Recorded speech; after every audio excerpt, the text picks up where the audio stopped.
Hello guys, welcome to dream academy. हमने previously CBSE book के हिसाब से ट्रिग्नोमेट्री चैप्टर हमने पूरा कंप्लीट कर दिया है। उसका एक और चैप्टर बचता है एप्लीकेशन ऑफ ट्रिग्नोमेट्री, वो मैं आने वाले वीडियोस में डालूंगा। फिलहाल हम लोग नया टॉपिक चालू कर रहे हैं। टॉपिक है क्वाड्रेटिक इक्वेशन। क्वाड्रेटिक इक्वेशन पढ़ने से पहले कुछ कुछ चीज़ें पता होनी चाहिए, उसको पहले डिस्कस कर लेते हैं। जैसे सबसे पहला चीज़, पॉलिनोमियल क्या होता है। पॉलिनोमियल अलजेब्रिक एक्सप्रेशन है जिसमें वेरिएबल्स और कांस्टेंट को उनके डिक्रीजिंग ऑर्डर ऑफ पावर में लिखते हैं, वेरिएबल्स को उनके डिक्रीजिंग ऑर्डर ऑफ पावर में लिखते हैं, और कांस्टेंट जो रहता है वो वेरिएबल के साथ अटैच्ड रहता है। लाइक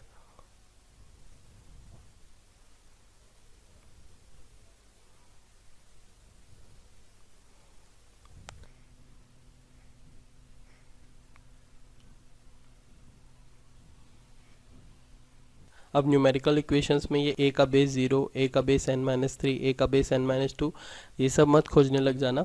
एक्चुअली में ये एक नोटेशन है, बस कैसे लिख सकते हैं वो बस। तो एक साइड, दोनों साइड अगर 1 0 1 0 लिखते हैं तो थोड़ा सा कन्फ्यूजन होता, इसलिए इसको ऐसे रिप्रेजेंट करते हैं। बट ऐसा कुछ ज़रूरी नहीं है कि इसी फॉर्म में रहे।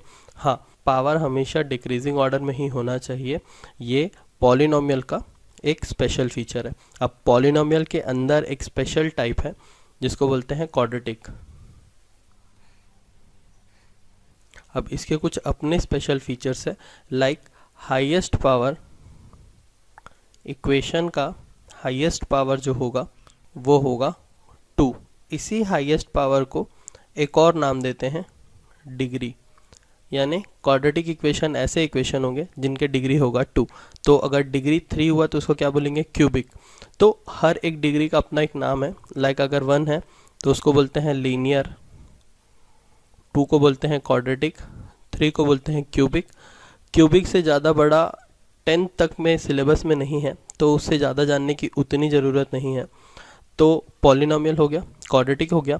तो ये पावर सिर्फ नाम के लिए क्या, नहीं, इसको नाम छोड़ के बाकी चीज़ों के लिए भी यूज़ होता है। लाइक जितना पावर होता है या जितना डिग्री होता है उतना नंबर ऑफ रूट्स होते हैं। अब ये नंबर ऑफ रूट्स क्या होते हैं? नंबर ऑफ रूट्स मतलब अगर मैं इक्वेशन में वैल्यू निकालने जाऊं तो वेरिएबल्स के उतने वैल्यूज़ आएंगे। अच्छे से आगे डिस्कस करूंगा। इसी नंबर ऑफ रूट्स को नंबर ऑफ ज़ीरोज़ भी बोलते हैं, नंबर ऑफ फैक्टर्स भी बोलते हैं। तो क्वाड्रेटिक इक्वेशन के number of roots, number of zeros या फिर नंबर ऑफ फैक्टर्स, कुछ भी ले लो, ये होंगे हमेशा 2। इसको छोड़ के एक और चीज़ है जिसके बारे में हमें पता होना चाहिए, वो ये पॉलिनोमियल में x का पावर, पॉलिनोमियल में x का पावर कभी भी नेगेटिव नहीं हो सकता, ना ही फ्रैक्शन हो सकता है। ये दो चीज़ें कभी भी नहीं हो सकती। अब एनसीईआरटी बुक के हिसाब से क्वाड्रेटिक इक्वेशन का चैप्टर जो है वो कैसे डिवाइडेड है देख लीजिए।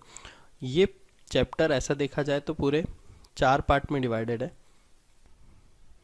सबसे पहला है इंट्रोडक्शन, इसके बाद है रूट्स निकालने के तरीके। बुक में 2 तरीका मेंशन्ड है, एक है स्प्लिटिंग मिडिल टर्म और दूसरा है क्वाड्रेटिक फार्मूला मेथड। उसके बाद जो तीसरा पार्ट है वो है कंप्लीटिंग स्क्वायर मेथड। ये मेरा फेवरेट है क्योंकि इसका यूसेज अभी तो नहीं समझ में आता, बट 12th में इसका यूसेज बहुत ज़्यादा है। और लास्ट है वर्ड प्रॉब्लम्स। अब पूरे बुक में इसी सीक्वेंस में क्वेश्चन दिया हो ऐसा ज़रूरी नहीं है, बुक में मिक्स्ड में दिया है। बट अगर तुम ब्रॉडली डिवाइड करोगे तो क्वाड्रेटिक इक्वेशन ये 4 पार्ट में डिवाइडेड है। इनिशियली इंट्रोडक्शन, उसके बाद रूट्स निकालने के दोनों तरीके, फिर कंप्लीटिंग स्क्वायर मेथड और लास्ट में वर्ड प्रॉब्लम। अब देखते हैं इसका इंट्रो वाला पार्ट। इसके इंट्रोडक्शन में क्या क्या है। सबसे पहला तो मैं बता चुका हूँ, क्वाड्रेटिक इक्वेशन पॉलिनोमियल का एक पार्ट है जिसका डिग्री है 2, और डिग्री मतलब हाईएस्ट पावर जो होगा वो 2। अब इसका स्टैंडर्ड इक्वेशन देख लो। इसका स्टैंडर्ड इक्वेशन है ax² + bx + c = 0, जिसमें a, b और c कांस्टेंट है और x जो है वो वेरिएबल है। और a का वैल्यू कभी भी ज़ीरो नहीं हो सकता, क्योंकि अगर a का वैल्यू ज़ीरो हो गया तो एक्स स्क्वायर ज़ीरो हो जाएगा, तो एक क्वाड्रेटिक इक्वेशन ही नहीं रहेगा। ठीक है, अब x जो है वो वेरिएबल है, ABC जो कांस्टेंट है तो बता चुका हूँ। a को मैं कोएफिशिएंट ऑफ एक्स स्क्वायर बोलूँगा, b को मैं कोएफिशिएंट ऑफ x बोलूँगा और c को मैं कांस्टेंट बोलूँगा। अब मेरे हिसाब से यहाँ तक में तो कोई डाउट रहता नहीं है, क्वाड्रेटिक इक्वेशन और उसका स्टैंडर्ड फॉर्म और सारे वैल्यूज सब तो लिखे रहते हैं। अब इसमें दिक्कत कहाँ आता है, जैसे कि ऐसे एक क्वेश्चन दिया हुआ है x माइनस 2 का whole square plus 1 is equal to 2x minus 3। ये एक इक्वेशन दिया हुआ है और हम लोग को बोल रहा है कि चेक करो कि ये क्वाड्रेटिक इक्वेशन है कि नहीं। जैसे मैं बोला था x का हाईएस्ट पावर चेक करो, हाईएस्ट पावर अगर 2 है तो हो जाएगा। अब इसमें देखो यहाँ x का पावर 1 है और यहाँ पर x का पावर 2 है, मतलब ये क्वाड्रेटिक है? नहीं, ऐसा नहीं है। हम लोग को हमेशा पहले इक्वेशन को नॉर्मल फॉर्म में चेंज करना पड़ेगा। अब ये नॉर्मल फॉर्म में तो है, इसमें और क्या नॉर्मलाइज करना है।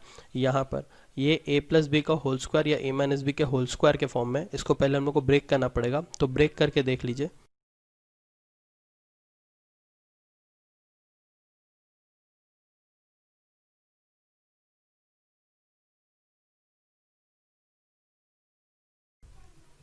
अब इसमें क्योंकि x का हाईएस्ट पावर 2 है, इसलिए ये क्वाड्रेटिक इक्वेशन फॉर्म कर रहा है।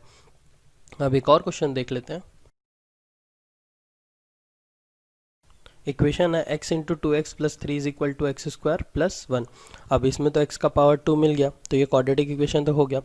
ऐसे क्वेश्चन को देख के इनिशियली कभी भी डिसाइड मत कर लेना, क्योंकि यहाँ पर x इसके साथ मल्टीप्लिकेशन में, सपोज ये x इसके साथ मल्टीप्लिकेशन में नहीं रहता और यहाँ बीच में प्लस का सिंबल रहता, उस कंडीशन में शायद तुम सही हो जाते। अब यहाँ देखो इसको कैसे सॉल्व करेंगे। x इंटू 2x हो जाएगा 2x स्क्वायर। इसको मैं एक बार अच्छे से एक्सप्लेन कर देता हूँ। जब भी ये ब्रैकेट ओपन होता है तो ये पहले इस टर्म के साथ मल्टीप्लाई होगा, फिर ये इस टर्म के साथ मल्टीप्लाई होगा। जब x 2x के साथ मल्टीप्लाई होगा तो ये हो जाएगा 2x स्क्वायर, और जब x 3 से मल्टीप्लाई होगा तो ये हो जाएगा 3x, और इक्वल टू की दूसरे साइड है x स्क्वायर प्लस 1। अगर मैं पूरे को शिफ्ट करता हूँ तो ये कुछ ऐसा हो जाएगा 2x square minus x square plus 3x minus 1 is equal to 0।